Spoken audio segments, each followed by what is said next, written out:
I thought he was just another workplace misogynist. Quiet, dismissive, avoided women like we were contagious, so we labeled him the problem until HR showed us the court order. The first time I noticed Aaron Reed, he was walking away from a team lunch invite with a polite nod and zero eye contact. Not a single word to any of the women. Just a quick, "have a good one," and poof, disappeared to wherever silent men go when they don't want to be bothered. At first, I thought he was just shy. Then I realized it wasn't just me. He actively avoided every woman in our department. Didn't speak to us unless absolutely necessary. Never stayed in the kitchen if one of us walked in. In meetings, if a woman asked him a direct question, he'd answer without looking up, like we didn't exist. Naturally, the whispers started. "He's weird. He's cold." Probably one of those red pill incel types. My personal theory, closet sexist.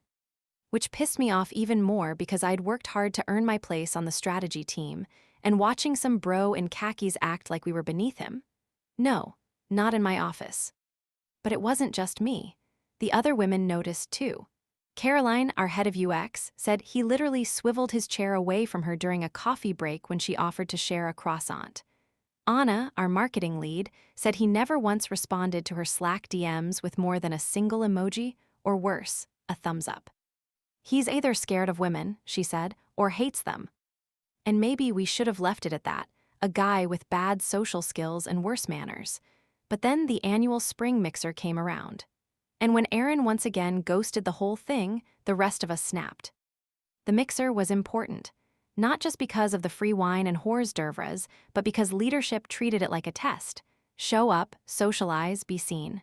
Promotions weren't given to ghosts. So when Aaron didn't show, again, it felt like a slap. After a few glasses of wine, I made a sarcastic comment during a group photo.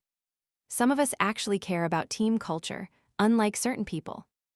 It got a laugh. And maybe that should have been it. But the next morning, I posted a selfie from the mixer on Slack with the caption, "Guess who didn't show up again? #Team Unity Matters." The emoji wasn't subtle, neither was the tag. The thread blew up. People chimed in with eye-roll memes, jokes about lone wolves, and someone even posted a gif of a tumbleweed with Aaron walking into the office. It wasn't bullying. Not really. It was just venting. A shared frustration over someone who refused to be part of the team. And when Aaron didn't respond, that just made it worse. 2 days later, HR called me in. I thought it was about the Slack thread. I expected a mild slap on the wrist, be nice, don't post passive-aggressive jokes. What I didn't expect, to walk in and find Aaron already there. Seated, silent, pale. And then, the HR rep, Melissa, cleared her throat and said, "Before we begin, I want to be clear. This is a protected conversation under legal compliance guidelines." What? Wait, am I in trouble? I asked, my stomach dropping. Melissa shook her head. "You're not in trouble, but there's context you've been missing." Aaron didn't look up, just clasped his hands in his lap. Then Melissa said the words that turned my entire understanding upside down. Aaron is currently under a court order stemming from a past workplace harassment lawsuit. He's legally required to limit his non-essential interactions with female colleagues as part of a compliance settlement. I blinked. What? Any extended, informal socialization with women, especially in group or non-task-related settings, puts him at risk of violating the agreement. It's not a matter of choice. It's legally binding. I felt the blood drain from my face. "Oh," I said. But Melissa wasn't done. "There was a false allegation," she continued. "It cost him his last job. The court didn't find him guilty of harassment, but part of the arbitration included behavioral terms. That's why he avoids lunches. That's why he doesn't attend mixers." I glanced at Aaron, who still wouldn't meet my eyes. And suddenly, it wasn't so easy to call him the problem anymore.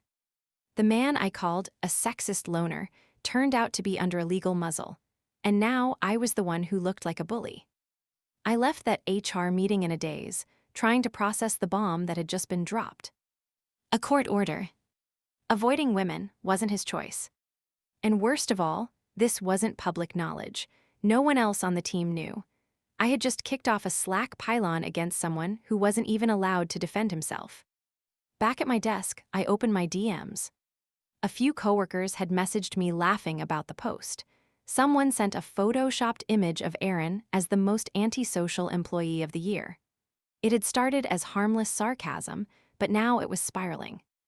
And I'd been the one who lit the match. I reread the thread and felt my stomach knot. What if Aaron's lawyer saw this? What if it jeopardized his compliance agreement? Worse, what if we just accidentally recreated the same kind of workplace pressure that got him into this situation in the first place? I opened a private message to him. Typed, "Hey, I didn't know, I'm sorry." Then deleted it. Typed again. "I had no idea what you were dealing with. I feel awful. If you ever want to talk." Deleted that too. What could I say that wouldn't sound performative? I closed the window. I didn't message him. Instead, I went back to work, quiet, queasy, and distracted. Later that day, Melissa from HR sent a company-wide Slack reminder titled, "Respecting Boundaries and Compliance Obligations." It didn't name Aaron, but it was clearly about him. The tone was neutral and firm. Some employees may have privacy-protected circumstances that limit their ability to participate in social events or informal interactions. These boundaries are not a reflection of disinterest or disrespect, and we ask everyone to approach them with empathy and professionalism. The message ended with a link to a DEI training module on unconscious bias and social inclusion. I read it 3 times, and every time it hit harder. We didn't just misjudge Aaron. We created a culture where someone who had to stay distant was punished for not pretending otherwise. That week, I started noticing little things I'd never paid attention to before. Like how Aaron always chose the seat at the far end of the conference table, closest to the exit.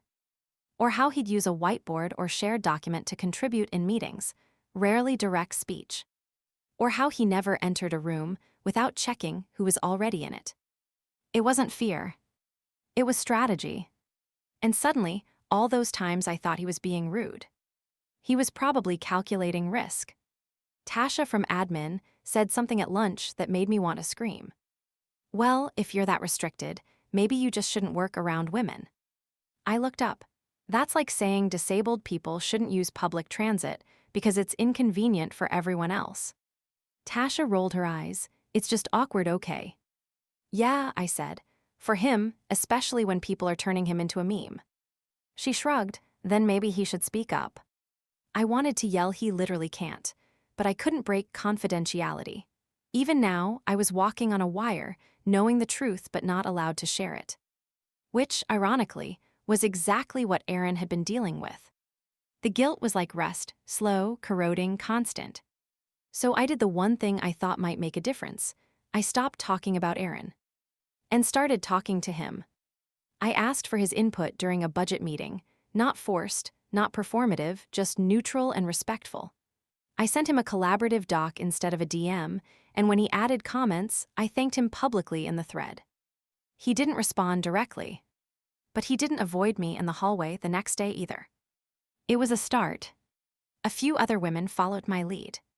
Caroline asked him to consult on a UI diagram, using Figma comments instead of in-person check-ins. Anna CC'd him on an analytics review and avoided Slack jokes entirely. The vibe shifted. A little. But it was too late to undo what we'd already set in motion. Because even if I now saw Aaron with new eyes, leadership also saw me.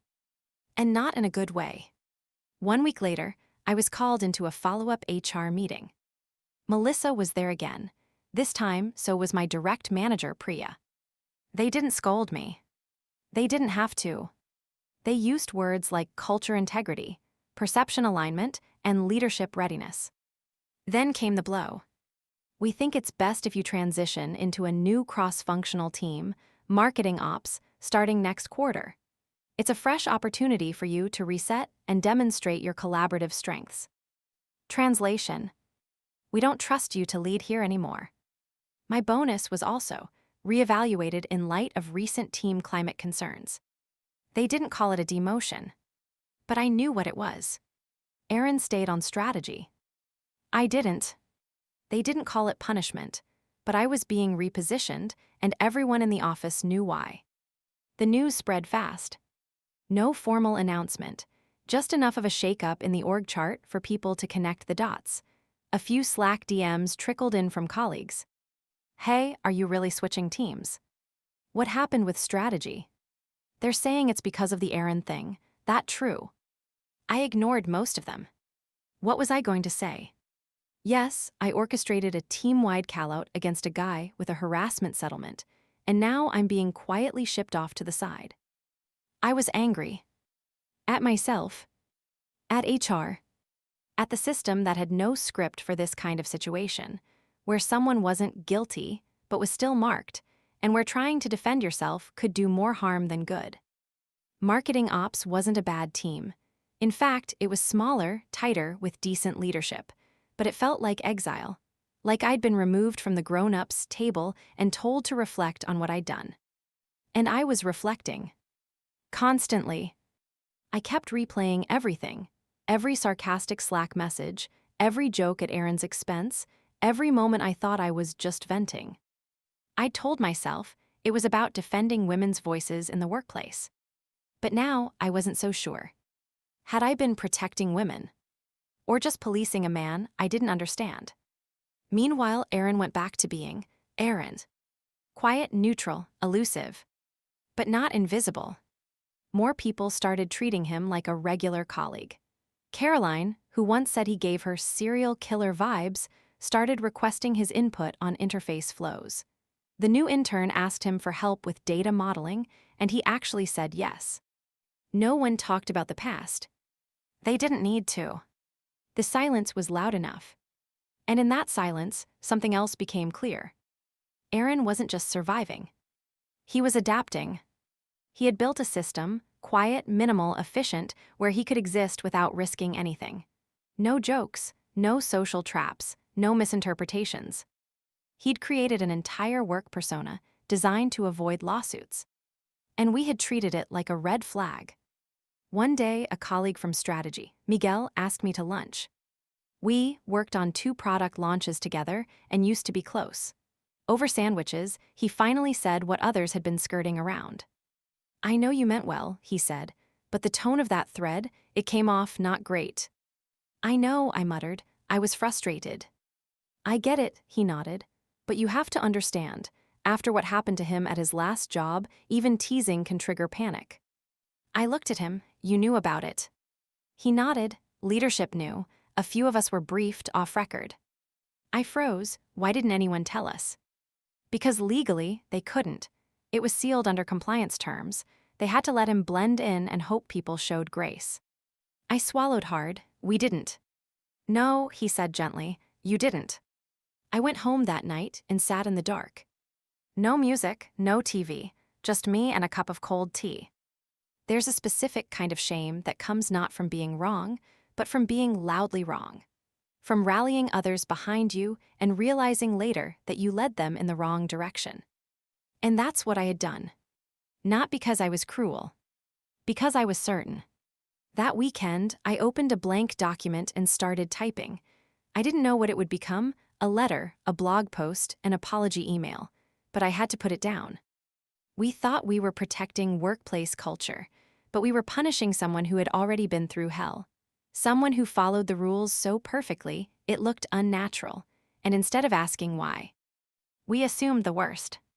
It wasn't enough to fix anything.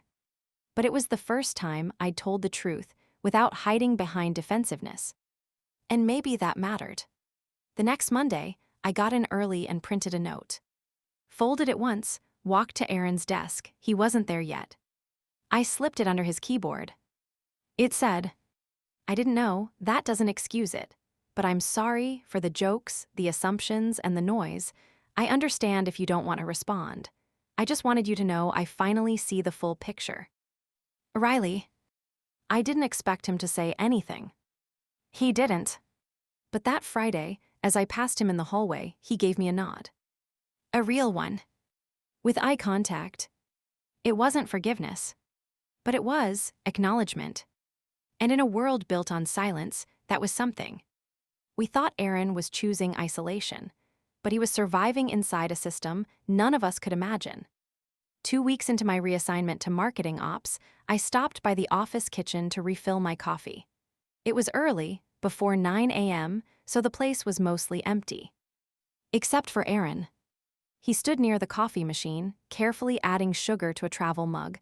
Our eyes met. For a moment, I hesitated. Should I say something? Should I leave? But then he surprised me. He stepped aside. Not awkwardly, not dramatically, just neutral, like any other colleague would. I nodded, thanks. He didn't answer, but he didn't turn away either. That alone was new. We stood there in silence as the machine hissed. Finally, I said, "That letter, I meant it." He gave the smallest nod. Then, "I know." His voice was quiet, steady. I hadn't heard him speak more than 5 words in months. "You don't have to explain anything," I offered. He looked at me then, really looked. And for the first time, I saw him not as some robotic antisocial man, but as someone invisible by design. Someone with a reason for every calculation. "I didn't want to work like this," he said. "It's not who I am." The coffee machine beeped. We ignored it. "I used to run team trivia nights at my old company," he added. "Potlucks, Secret Santa, I loved that stuff." I blinked. "You did." He gave a dry laugh. "Yeah, HR used to beg me to stop organizing so many events." Then he sobered, until someone said I hugged her too long. A chill ran down my spine. "She filed a complaint," he continued. "Said I lingered, said I made her uncomfortable." "And did you?" "I don't think so," he said, voice low. "But it doesn't matter. Intent doesn't win in court. Optics do." He sipped his coffee. "My lawyer said I could fight it, or settle, and sign a behavioral agreement that basically made me untouchable." I didn't know what to say. "You know the worst part?" he asked. I still don't know if I did cross a line. I replay that moment all the time, every word, every second, and I still can't tell if she was right or if I was just naive. That cracked something in me. Because I knew that feeling, not from the same side, but from this one. The side that overanalyzes, second-guesses, tries to rewrite the story in hindsight to make sense of things that never quite did. Aaron finished his coffee and turned to leave. Then he stopped. "And now, if I look too long, joke too casually, even stand too close, it's a risk." He didn't say it bitterly, just factually. Like someone reciting the weather. I've spent the last 3 years trying not to be the villain in someone else's story. Then he left. And I stood there, cold coffee in hand, wondering how many stories I'd written about people without knowing the first damn fact. Later that day, I Googled him. Not to stalk. To understand. His name came up in a handful of old forum threads. Vague allusions to a case that had never reached trial. Lots of assumptions, nothing concrete. But one quote stuck out. "Sometimes we mistake caution for guilt. But caution is what comes after you've been believed guilty, whether you were or not." It wasn't from Aaron. It was from a woman defending him. A former coworker. She written a blog post 2 years ago titled, "What Happens When the Wrong Person Gets Burned?" And suddenly, I wasn't just seeing Aaron differently. I was seeing the whole office differently. The next morning, I met with Priya, my old team lead from strategy. "I want to run a training session," I said. "Optional, for people navigating workplace boundaries, especially after compliance incidents." She frowned. "You're not in strategy anymore." "I don't need to be," I said. "It's cross-functional. Anyone can attend." She raised an eyebrow. "And Aaron?" "It's not about him," I replied, "but he's welcome if he wants." Priya leaned back. "Is this guilt?" "No," I said, "it's clarity." To my surprise, HR approved it. They even offered to co-host. We scheduled it for next month. And when the announcement went out, the first person to RSVP. Aaron. No emoji, no comments. Just a quiet. Attending. The training I proposed to help others understand boundaries started revealing just how blurred mine had been all along. I'll be honest, I didn't expect many people to show up. It was a Friday afternoon, optional, no snacks promised, just a dry invite titled, rebuilding trust and navigating boundaries in a post-compliance workplace. Corporate kryptonite. But 26 people came. More than half the office. I stood at the front of the conference room, heart pounding, palms sweating, staring at the faces of coworkers I used to joke with every day, people I had laughed with, vented to, built mini empires of sarcasm beside. And now, they were watching me explain why none of that was funny anymore. Let's be real, I started. Most of us don't know what to do when a coworker doesn't talk to us. We get offended, we assume things that they're cold, arrogant, sexist, broken. A few people shifted in their chairs. We don't always ask, what might they be navigating? Because it's uncomfortable. And because, sometimes, we'd rather villainize someone than sit with uncertainty. I glanced at Aaron. He sat near the back, neutral expression, listening, not judging. And for the first time, I wasn't afraid of being misunderstood. I was afraid of not being honest enough. After the session, a few people stayed behind to talk. One woman, Kelsey from finance, said, "I always thought Aaron hated me, but now I realize he probably didn't feel safe talking to any of us." A junior developer asked, "So wait, you mean there are actual legal cases where someone has to avoid social interaction?" I nodded, and sometimes the reason they're quiet isn't because they think they're better than us. It's because they're afraid one wrong joke could cost them everything. He looked stunned. Then he whispered, "Damn."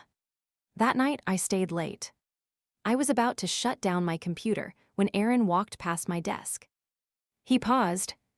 Then, unexpectedly, he spoke.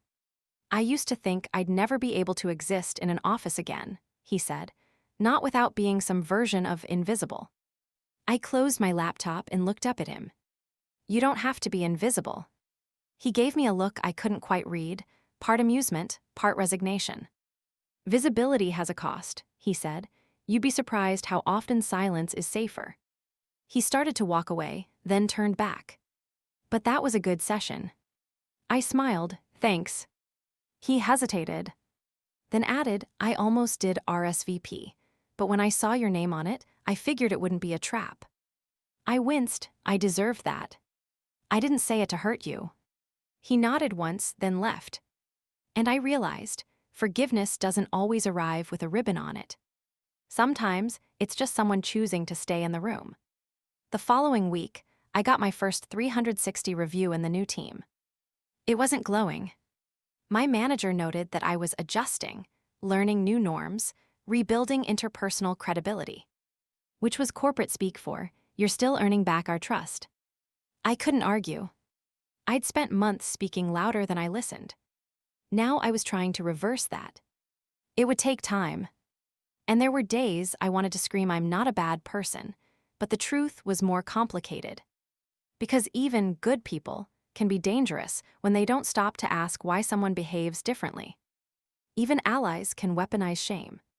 That month, the company ran its anonymous culture survey. One question asked, "Do you feel safe being your full self at work?" I stared at the screen. 6 months ago, I would have clicked yes without hesitation. Now, I wasn't sure. Because maybe the real question was, do you feel safe? Maybe it was, do you help create safety for others, even when their story isn't easy to understand? The following day, I passed Aaron in the hallway again. No awkwardness, no tension. Just two people walking past each other. Except this time, he gave a small wave. And this time, I waved back. I thought I was advocating for fairness, but I had been the loudest voice in a quiet man's nightmare. I didn't realize just how far things had gone until I received an unexpected calendar invite titled, "Follow up on workplace dynamics, mandatory." From HR. When I arrived at the conference room, Melissa from HR was there again. So was Aaron. And Priya. 3 chairs, 1 cold bottle of water, no small talk. This time, Aaron spoke first. "I asked for this meeting," he said. I blinked. Melissa nodded. Aaron wanted the opportunity to give some final context, and, if you're open to it, closure. I swallowed, okay. Aaron didn't bring notes, he didn't need to. He looked directly at me, not defensive, not angry. Just tired, I know you weren't trying to destroy me, he said. That hit hard. I've worked with people who did, who whispered things in bathrooms, who laughed louder when I left the room. But you believed what you saw, and what you saw looked real. He paused. And that's the point, it always looks real: avoidance, silence, distance. It feels like rejection. I nodded slowly. But here's the thing, he continued. The people I'm legally supposed to avoid, they never see the paperwork. They don't see the court documents. They just see someone pulling away, and they write their own story. My throat was dry. Aaron leaned forward, voice steady. I'm not asking for your forgiveness. I'm asking you to use your voice differently now, because you have one, and people listen. Melissa watched me carefully, so did Priya. I will, I said. I'm already trying. Aaron nodded. Then, to everyone's surprise, including mine, he stood up and offered his hand. I took it. It wasn't warm. It wasn't cold. It was human. After the meeting, Priya pulled me aside. There's something I think you should see, she said, handing me a printed copy of Aaron's annual performance review. I scanned the highlights. Exceeds expectations in data modeling, team responsiveness, documentation accuracy. Despite interpersonal boundaries, shows exceptional contribution across cross-departmental collaboration. Then, at the bottom, recommendation: consider leadership development track, subject to legal limitations. I stared at that last line. Leadership. The guy we all assumed was antisocial, bitter, broken. He was being considered for leadership. And me. I was rebuilding trust in a secondary team. The irony wasn't lost on me. But it wasn't unfair. It was honest. That Friday, I stopped by the lunchroom where a small group was hosting trivia and tacos. An intern was leading the questions. And to my absolute shock, sitting in the corner, half participating, sipping water, answering one-word clues, was Aaron. He wasn't the center of attention. He wasn't trying to be. But he was there. That meant something. Maybe even everything. At the end of the event, I walked up to him. Didn't peg you for a taco guy, I joked. He smiled faintly. Didn't peg you for a listener. Touché. I bit my lip. You ever think about organizing one of these again, like you used to? He shrugged. Maybe, in a different world. Maybe you're already in one. He didn't answer. But he didn't say no. That night, I got a LinkedIn notification. Aaron had endorsed me. For workplace communication. I laughed out loud. Then I messaged him. You're evil. He replied with a single thumbs up. And that was the most normal thing that had happened between us yet. I thought I understood workplace dynamics. I thought I could spot the villains. But sometimes, the real damage comes from people who are convinced they're on the right side. Looking back, I realized my intentions weren't malicious. They were righteous. And that was the problem. I mistook someone's legal boundaries for personal prejudice. I mistook his silence for condescension, his avoidance for arrogance. I believed I was calling out inequality when I was reinforcing it, just in a different form. But this isn't just about Aaron. It's about all the Aarons in our workplaces, the ones quietly navigating landmines we don't see because they don't wear name tags that say, I've been sued and survived.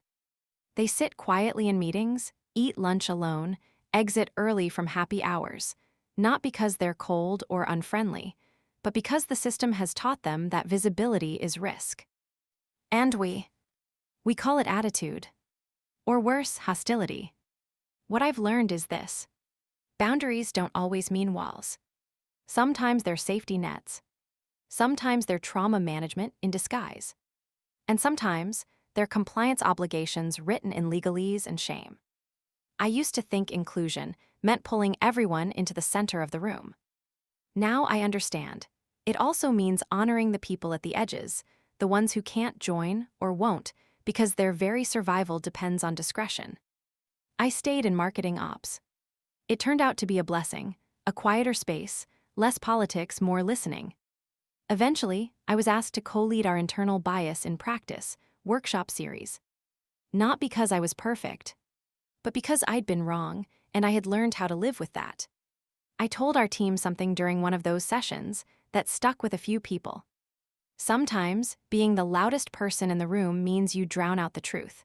Listening might not feel powerful, but it is. It's what builds the ground beneath other people's feet. Aaron didn't become best friends with everyone. He's still reserved, still methodical, still chooses a seat near the exit. But now, people sit next to him.